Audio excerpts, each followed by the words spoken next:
Olá, pessoal. Então, vamos continuar aqui a nossa disciplina, Instituições de Direito Público e Privado.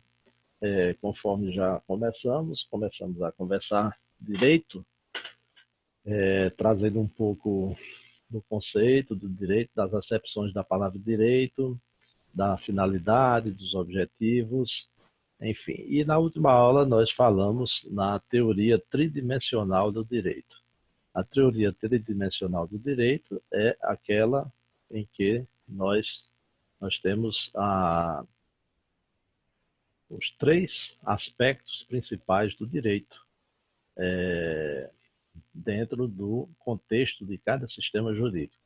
Então, essa teoria tridimensional, como nós falamos, ela é elaborada e estudada pelo jurista brasileiro Miguel Reale. Ela tomou assim proporções em nível mundial e é bastante aceita no direito quando se diz que o direito como regra, como conjunto de princípios e normas, ele se assenta em três alicerces, vamos dizer assim.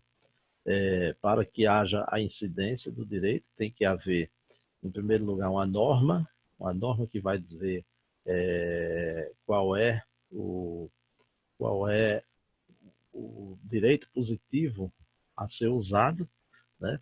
Vai existir aí também um fato e vai existir o valor. Essa é a teoria, a famosa teoria tridimensional do direito. Então, paramos um pouco nessa reflexão e agora vamos tentar traduzir um pouco sobre essa teoria num exemplo bem comum. Nós falávamos na aula passada num exemplo clássico, que era a questão do homicídio, né? Homicídio é um crime, existe uma norma no Código Penal brasileiro que vai tipificar, dizer que matar alguém é crime cuja pena, né? Matar alguém é um crime tipificado, artigo 121 do Código Penal.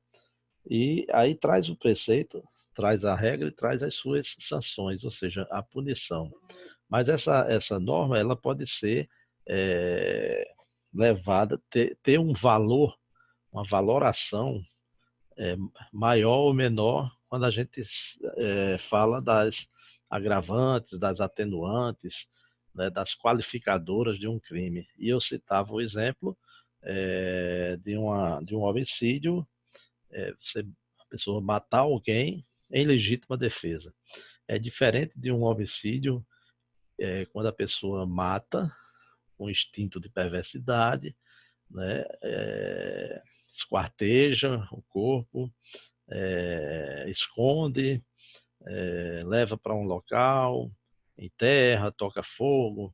Então aí existe dois valores. Um que a norma é a mesma, matar alguém, tá? Mas qual houve o fato, que foi o ato de se matar alguém, de alguém matar alguém. Mas qual é o valor que se dá? Então isso aí, a teoria se completa quando o direito vai ser subsumido, ou seja, ser aplicado nesse fato. O direito já existe, a norma já existe, aconteceu o fato, e aí vai se investigar se foi por legítima defesa, se não foi, se foi premeditado, se foi qualificado, se foi um feminicídio, se foi contra uma mulher, se foi. Aí você vai ter vários valores, tá? Então, essa é a teoria tridimensional do direito. Vamos trazer aqui para um exemplo bem próximo da nossa atuação profissional, na contabilidade, no direito, né, na administração. Por exemplo, fato, a abertura de uma empresa de pequeno porte. Isso aí é um fato que acontece cotidianamente nos escritórios de contabilidade, né?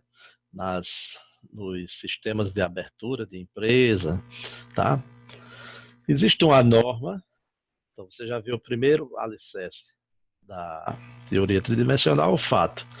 Existe uma norma que você vai com a prática, né, com a especialização, com a especificação em cada área que você vai atuar, você vai saber que tem uma norma. Você procura já desde a norma maior, que é a nossa Constituição Federal. Então, nós temos lá, a partir do artigo 170, inciso 9, e o artigo 179, é uma norma que fala, em algum momento, dessa abertura de uma empresa de pequeno porte. A norma maior traz lá na Constituição Federal, que é a nossa norma maior de 1988, ela traz artigo 170. A ordem econômica, fundada na valorização do trabalho humano, na livre iniciativa, tem por fim assegurar a todos uma existência digna, conforme os ditames da justiça social, observados os seguintes princípios. Inciso 9. Tratamento favorecido para as empresas de pequeno porte, constituídas sob as leis brasileiras e que tenham sua sede e administração no país. Então, você já tem aqui uma norma que já começa a lhe direcionar para a questão da abertura de uma empresa de pequeno porte. E aí você, através dessa norma, você já vai saber que ela vai ter um tratamento favorecido. Aqui você já começa a valorar, atribuir ao valor a essa empresa. Essa empresa de pequeno porte, ela não pode ser tratada como uma empresa de grande porte, tá? Então, vai se complementando a teoria tridimensional nesse sentido, que há uma valoração em relação às pequenas empresas. E vejam mais além o artigo 179 da Constituição. Diz que a União, os Estados, o Distrito Federal e os municípios dispensarão às microempresas e às empresas de pequeno porte, assim definidas em lei, um tratamento jurídico diferenciado. Então, veja aí, tratamento jurídico diferenciado, visando a incentivá-las pela simplificação de suas obrigações administrativas, tributárias, previdenciárias e creditícias, ou pela eliminação ou redução destas por meio de lei. Bom, voltando para a gente fechar a teoria tridimensional, você tem a norma, tem o fato, que é a abertura de uma pequena empresa, e o valor. O valor que você tira aqui é que as empresas de pequeno porte vão receber um tratamento favorecido, um tratamento jurídico diferenciado. Então, aí a gente exemplifica como é a atuação do direito em todas as vertentes, em todas as áreas. Existe uma norma, existe um fato, um acontecimento, existe a norma, que a norma vai em cima desse fato, vai se coadunar, a gente chama isso no direito de subsunção da norma, a norma sobre o fato, e aí se atribui um valor, tá certo? Quem é que vai atribuir esse valor? Como a gente está tratando aqui de direito, como uma das formas de controle social e não a moral, por exemplo, ela não fica só no fórum subjetivo, ela vai ser aplicada, né? Vão ser aplicadas as normas de direito sobre esse fato pelos aplicadores, os operadores do direito. Ok? Vamos mais à frente. Para a gente entender um pouco de todo esse sistema jurídico, nós vamos classificá-los. Você pode perguntar assim, professor Chacon, eu conheço alguns países e lá existem leis e as leis são diferenciadas. O sistema legal é diferente, o sistema jurídico se diferencia um pouco. Sim, tá? Isso é fato. Então, desde a evolução do direito, de acordo com alguns países, com algumas regiões, com suas culturas, nós chegamos didaticamente a uma divisão aí em dois grandes sistemas, tá? Existem outros sistemas, mas esses são os que predominam no mundo.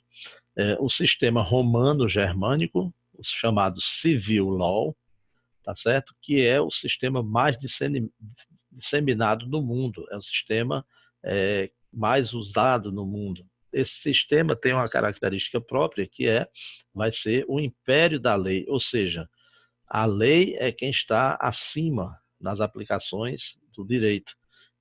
a lei é quem vai reger todas as relações entre as pessoas.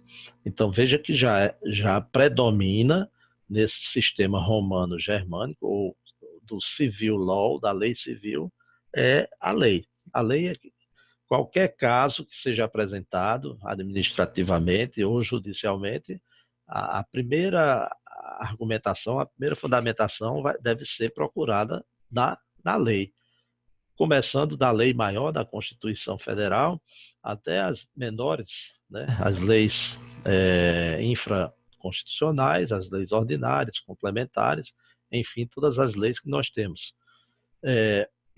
O Brasil se enquadra nesse sistema civil law. Toda a América Latina também, os países da América Latina, aqui Chile, Argentina, Uruguai, tá? Nós temos aí o predomínio da lei. Portugal, na Europa, Itália, França, tá? Esses países aí, eles adotam esse sistema civil law. O outro sistema bem usado, mas em menos escala, é o sistema chamado do direito comum, ou o common law, né? Nesse direito, a lei ela não está acima de tudo, né? Mas sim o que? As decisões judiciais, tá? Então, existem casos concretos, né? Dá um exemplo aqui nos Estados Unidos, você vai pesquisar e você tem lá caso fulano versus fulano, ou caso fulano versus empresa, tá? Então você tem casos que foram decididos e eles indicam precedentes que vão ser seguidos em casos semelhantes. É o que no Brasil a gente aplica também aqui, quando a gente usa a chamada jurisprudência dos tribunais. Os tribunais decidem da mesma forma sobre um ponto concreto e essa jurisprudência em algum momento vai se transformar em súmula, em enunciados, que aí vai ajudar na aplicação da lei. Sendo que aqui, primeiramente, nos países do civil law, vai se procurar primeiro a lei. Nesse sistema comum, o juiz faz a lei, né? Do sistema civil law, a lei é aquela escrita, posta, passada por um processo legislativo, elaborada pelo legislador, tá certo? E promulgada, sancionada pelo Poder Executivo, né? No sistema como o law, não. O juiz, ele faz a lei, né? Exemplo, a Inglaterra, os Estados Unidos, tá? Eles usam mais o sistema do civil law. O Brasil adota parte desse sistema, como já falei, quando a gente usa a nossa chamada jurisprudência, que são as decisões reiteradas dos tribunais, tá certo? Então aqui tem um quadro exemplificativo, a predominância da cor azul clara, tá? Veja, todo o Brasil aqui, a América Latina, essa América aqui de baixo, né? América Central, parte da América Central, usa o Civil Law, tá aqui nesse cantinho aqui. Logo após a cor rósea, né? Você vai ter o Common Law, que é predominante aqui nos Estados Unidos, na parte norte do hemisfério norte das Américas, Estados Unidos, Canadá, tá? E aí você vai ter aqui parte da aplicação aqui na Europa, né? Você tem parte aqui da aplicação da Europa do, do, do Civil Law, tá aqui toda a Europa, né? Itália, Portugal, França, Espanha, tá? E mais você vai ter aqui a Inglaterra, que são essas grandes ilhas aqui, tá certo? Com o sistema rosazinho, que é o sistema Common Law. E aí você vai ter outros sistemas mais nos países orientais, tá? Você vai ter aqui outros sistemas jurídicos. Você tem um sistema bem famoso, que é o sistema Sharia, né? Que é um sistema voltado ao regime do Islã. Mas o que importa para nós aqui é sabermos que nós estamos dentro de um sistema onde impera, em primeiro lugar, a lei. Ok? Aqui nós temos outra Outro quadro exemplificativo, isso aqui é de domínio público, foi retirado da internet, né? Nós temos aqui o Brasil, tá, do lado esquerdo, fazendo um comparativo com os Estados Unidos, tá? Então, no Brasil, sistema romano-germânico, civil law.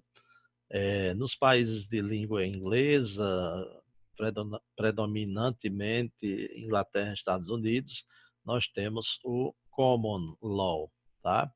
Aqui no Brasil, prepondera a lei é tida como centro do direito, tá aqui.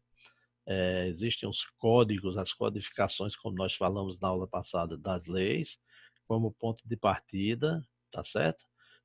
De todo o pensamento do raciocínio jurídico para aplicação, vai se buscar logo na lei, e, por fim, o juiz recorre primeiro às leis e depois a outras fontes do direito, né? A gente vai ver aqui que existem princípios gerais de direito, a analogia, a própria jurisprudência, que é a decisão dos juízes, mas que não está em primeiro lugar. Já aqui na Common Law, a gente tem a lei, é apenas uma das variadas formas do direito, tá?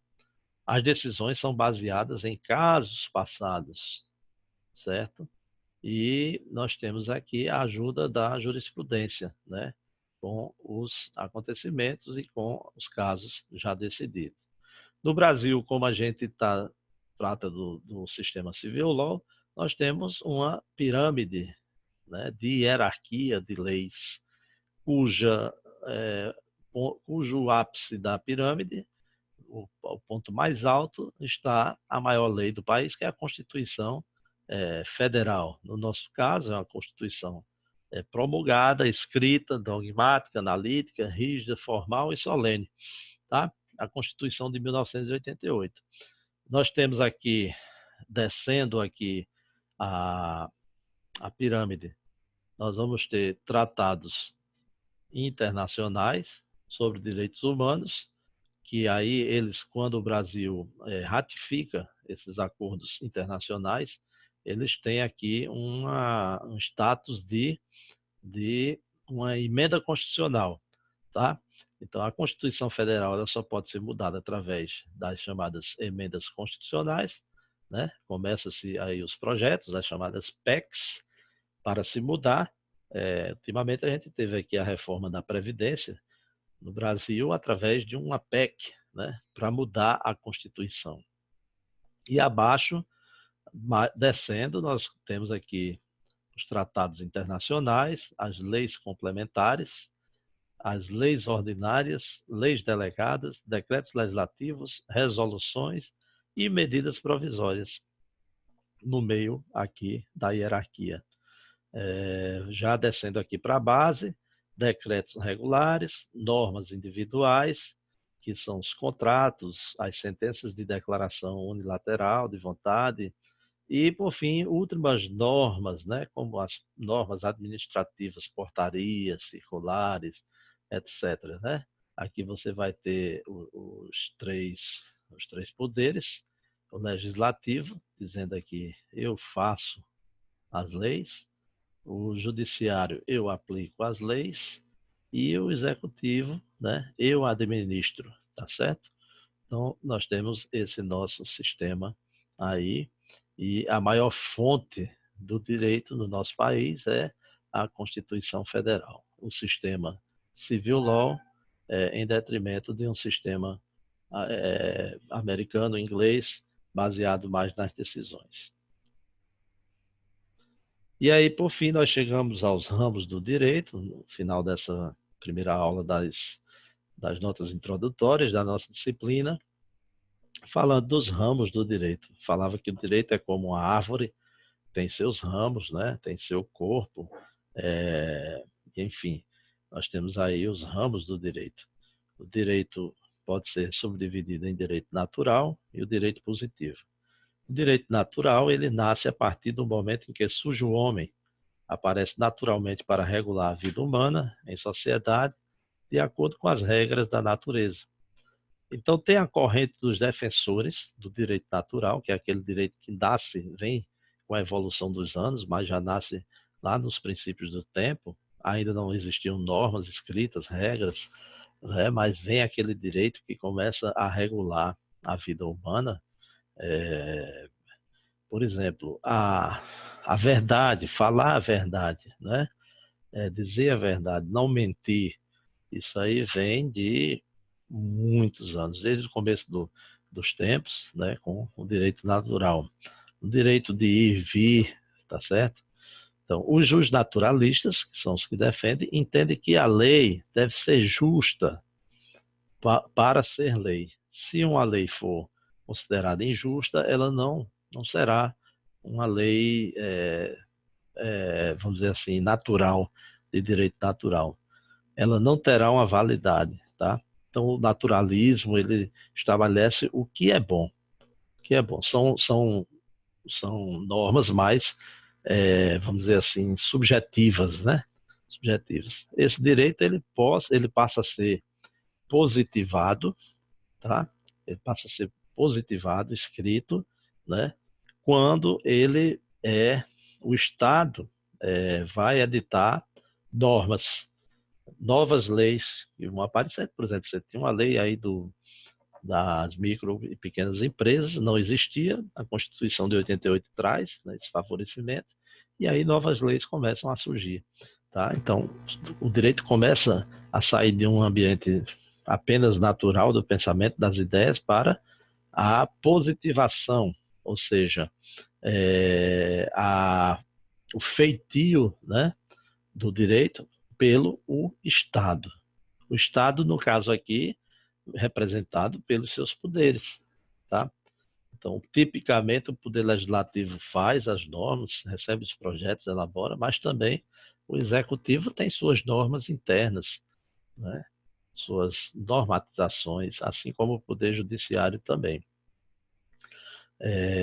Então, apenas a norma legal é oriunda do Estado e não de outras fontes do direito. A lei é feita elaborada pelo Estado. Então, nós temos aí uma primeira divisão, uma primeira dicotomia, dois pontos, direito natural e direito positivo. Voltando um pouco aqui, a gente pode lembrar um pouco aqui da influência do direito, vamos dizer assim, canônico, né, da religião, nas nossas normas de direito hoje, inclusive trazendo muita polêmica em relação a certos fatos, como, por exemplo, a legalização do aborto, né? Em certos momentos. Isso aí traz sempre uma base de conceitos religiosos. A gente lembra do direito da lei chamada mosaica, ou a lei de Moisés, tá? Que é aquela lei que vem lá no tempo bíblico e vai se transformando em direito positivo. O próprio Moisés já desce com os 10 mandamentos escritos em pedras, né? E aí esse direito vai se positivando. As primeiras legislações na antiguidade, a lei das 12 tábuas, Código de Hammurabi, e por aí você vai chegando às compilações legais do direito positivo emanado pelo Estado. O direito positivo, ele se subdivide em internacional e nacional. Então, nós temos um direito fora do nosso território, extranacional, quer dizer, fora da nossa nação, do nosso país, do nosso território, que é o direito internacional. Esse direito ele pode ser dividido em direito público e privado. Veja aí, já estamos chegando, né, também em uma das justificativas da disciplina, instituições de direito público e privado. Nós temos o direito também nacional, subdividido em público e privado. As características do direito internacional. O direito internacional público é aquele que regula questões internacionais de ordem pública, que devem ser respeitadas em relação a cada país. São as relações entre Estados enquanto nações. Exemplo, os tratados internacionais, as declarações de direito, as convenções da OIT, da ONU, etc. Então vejam que aí nesse aspecto, são normas internacionais e, além disso, públicas, tá? Quando se trata, regula essas questões entre os países, tá? Ou entre órgãos, né? Em nível nacional, em nível internacional, quer dizer, como a ONU, Organização das Nações Unidas, como a OIT, Organização Internacional do Trabalho, tá? Então, essas normas, elas dizem respeito a vários países que assinam e respeitam entre eles. Já o direito internacional privado vai regular questões de pessoas no espaço, ele é mais privado. E essa regulação é no espaço que exista mais de uma norma tratando do assunto. Por exemplo, qual é a lei que se aplica para um argentino que trabalha no Brasil? Ele tem a nacionalidade argentina, mas ele vem trabalhar no Brasil. Quais os efeitos de um casamento que acontece lá nos Estados Unidos perante a justiça brasileira, se envolve brasileiros? Tá? Quais são os critérios e requisitos para que eu possa conseguir a nacionalidade, a binacionalidade? Como é que eu posso me naturalizar no outro país, ou aqui mesmo no Brasil, vindo de fora? Quais são as regras que me dão condições de entrar em outros países, como os vistos, né, os passaportes, tal? Tudo isso são regras de direito internacional que regulam relações entre pessoas. Então, são regras de direito internacional privado. O direito nacional também se subdivide em público e privado. Tá? O direito público envolve a organização do Estado, onde são estabelecidas normas de ordem pública que não podem ser mudadas pela vontade das partes. Por exemplo, a obrigação de pagar tributo, ela é regulamentada por normas de um ramo do direito público, que é o direito tributário, ok? Essa divisão é uma divisão que alguns autores dizem que já não existe, elas se entremearam, se juntaram, se misturaram, e às vezes você não sabe se pode dizer assim, é público, é privado e tal. Mas, didaticamente, ainda se consegue ver a predominância de normas públicas, como, por exemplo, no direito tributário. Diferentemente do direito privado. O direito privado, as normas dizem respeito aos interesses dos particulares. Então, são as normas contratuais, que são estabelecidas pelos particulares, decorrentes da manifestação da vontade dos interessados. É um direito mais voltado para o interesse de regras, contratos entre pessoas privadas. Vou dar alguns exemplos aqui dessas disciplinas para a gente ficar mais fácil o entendimento. Então, nós temos sub-ramos do direito público, por exemplo, onde há predominância mais de normas públicas, direito constitucional, direito administrativo, direito penal, direito financeiro, direito tributário, o direito processual, que pode ser tanto no âmbito civil, penal, trabalhista, administrativo, fiscal, o direito da seguridade social, como a gente comentou um pouco aqui na aula passada, em relação aos planos de saúde, né, a saúde em outros países, houve aquele pequeno debate, e um dos alunos falava da seguridade social, que inclui a previdência, a assistência social e saúde. Né? Esse ramo do direito previdenciário é um ramo muito ligado ao direito público. No direito privado, nós temos aí algumas áreas que trazem normas de direito privado, como o direito civil, direito empresarial, que está dentro do civil hoje, né? Mas enquadrado no direito comercial, direito do trabalho, né? E aí, quanto ao direito do trabalho, existem autores que entendem que as normas são de direito público, mas o que prepondera, a corrente dominante, é que nas relações de trabalho, de direito do trabalho, existe a autonomia da vontade das pessoas, entre o empregado e o empregador, nessa contratação, apesar de haver incidências de ordem pública, de normas públicas, mas que aí predomina a relação contratual privada. Então, o direito do trabalho, uma corrente aí bem expressiva coloca o direito do trabalho como sub-ramo do direito privado, ok? Então vamos lembrar direito natural, direito positivo, né? O direito positivo dividido em internacional e nacional, e tanto o internacional quanto o internacional em ramos de direito público e de direito privado. E aí entram as instituições de direito público e de direito privado. Quais são essas instituições? É exatamente onde vai se atuar onde os profissionais, né, principalmente das áreas específicas, competentes do direito, da contabilidade, da administração pública, da gestão, enfim. Essas divisões no direito, elas estão desaparecendo. Porque você considera, por exemplo, o direito civil como um ramo de direito privado, mas você tem aqui uma das vertentes do direito civil, o direito dos consumidores é um direito específico, especializado, que tem muita regra de direito civil, mas também muita regra de direito público, principalmente a questão financeira, econômica, né? Por aí, ok? E aí a gente, basicamente, nessa parte dessas notas introdutórias, nós perguntamos a você, para você refletir aí e enriquecer seus conhecimentos, suas pesquisas. Questionamos qual é a relação entre o direito e a contabilidade.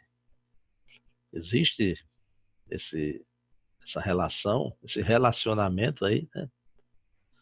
E se existe, o direito é importante para a contabilidade? Ou vice-versa, né? A contabilidade é importante para o direito? Então, isso aí fica para o nosso pensamento, nossa reflexão.